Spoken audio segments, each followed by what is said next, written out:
இன்றே டவுன்லோட் செய்து உங்கள் ஃபேவரட் ஷோக்களை என்ஜாய் பண்ணுங்க. நேற்று இப்படித்தான் மயக்கம் போட்டு விழுந்துட்டாங்க.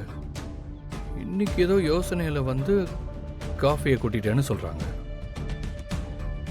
அண்ணி ஏன் இவ்வளோ பதட்டப்படுறாங்கன்னு தான் நான் யோசிக்கிறேன். ஆஹா, இவனுக்கு சுகுணாக்க மேலே டவுட் வர ஆரம்பிச்சிருச்சு. இப்படியே போச்சுன்னா அவங்க தான் இதை பண்ணாங்கன்னு கண்டுபிடிச்சிருவானோ. ஷோ, என்ன பண்ணுறது?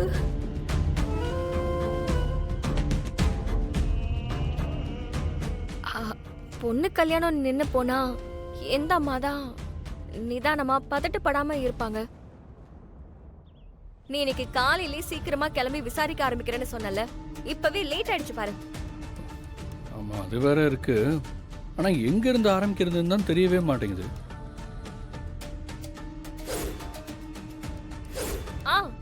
எனக்கு என்னமோ அந்த மேக்கப் போட வந்த பொண்ணுங்க மேலதான் ரொம்பவே டவுட்டா இருக்கு. சித்ராவுக்கு விஷம் கொடுத்து லெட்டர் எழுதி வைக்கிற அளவுக்கு பிளான் பண்ணிட்டு வந்திருக்காங்கன்னா கண்டிப்பா அந்த பிளான் ஒர்க் அவுட் ஆகாததும் அவங்களே உஷாரணி மேடம்க்கு ஃபோன் பண்ணி இந்த கல்யாணத்தை நிறுத்திருக்கலாம்ல.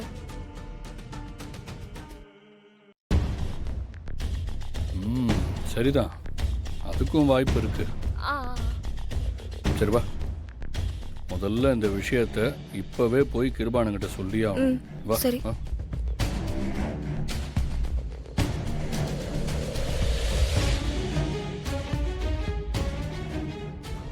ஹலோ அம்மாடி, ஹலோ. நான் பேசிக்கிட்டே இருக்கேன், நீ எதுவுமே பேச மாட்டேங்கிற. ஏதாச்சும் பிரச்சனையாமா? இல்லப்பா, அதெல்லாம் ஒண்ணும் இல்ல. அந்த முருக பையனும் ரொம்ப நல்லா பேசுறாமா. மாப்ள அவனை அனுப்பின விஷயம் உனக்கு தெரியுமாமா? இல்ல அப்பா நான் சொல்லித்தான் உனக்கு தெரியுமா? தெரியும்பா. இந்த மாதிரி ஒரு விஷயத்தை பண்ண அவருக்கு நன்றி சொல்லத்தாமா போன் பண்ண. அவரு பக்கத்துல இருந்தாருன்னா அவரோட கொஞ்சம் போனை கொடுமா.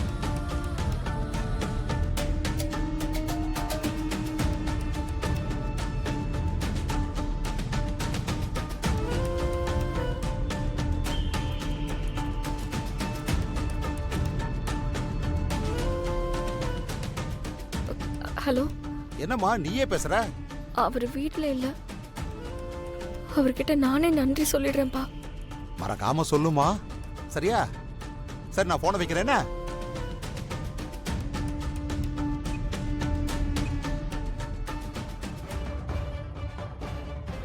அவர் கொஞ்சம் ஃபோன் பண்ணி பாரு.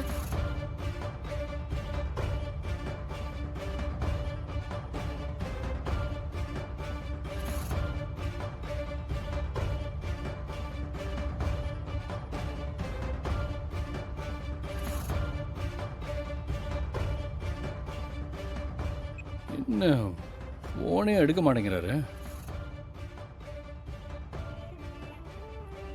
சரி இரு, நாங்கள் பக்கத்தில் போய் கேட்டு வரேன். இங்கே இரு.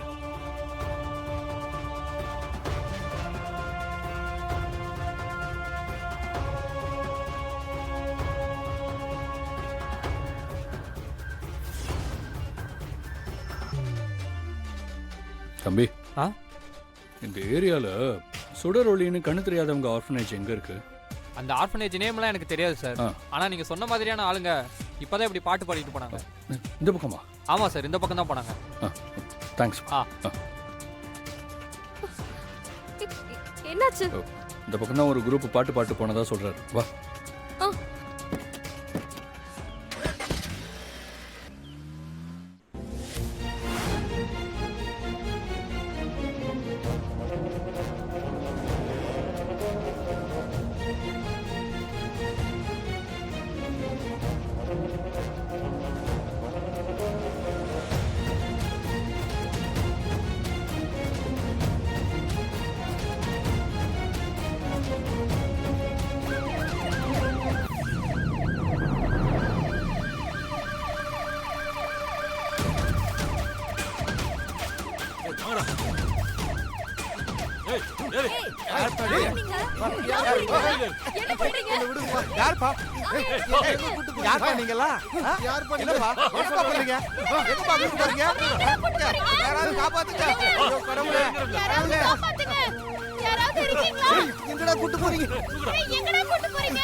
கடவுளே, காப்பாத்துங்கடா.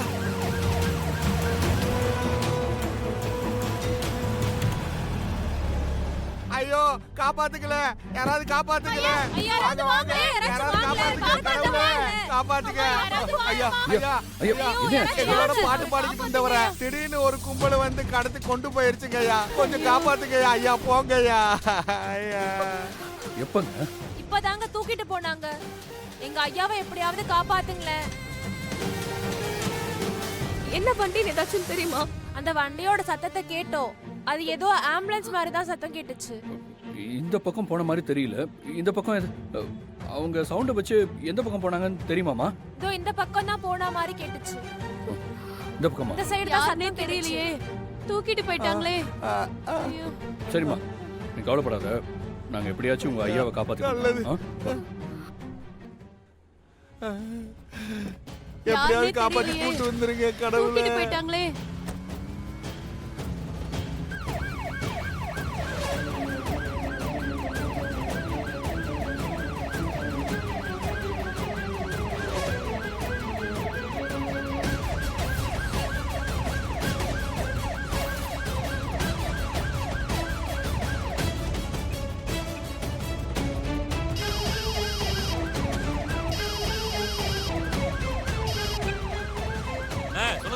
டேய், ஆளை தூக்கியாச்சடா?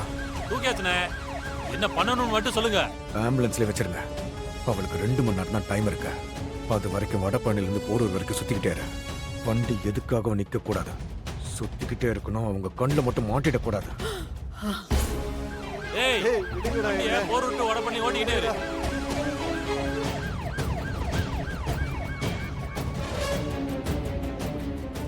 என்ன சார்?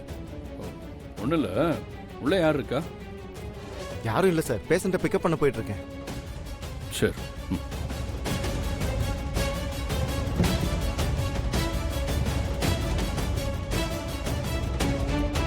கண்ணா, சரிங்க, நீங்க கிளம்பு.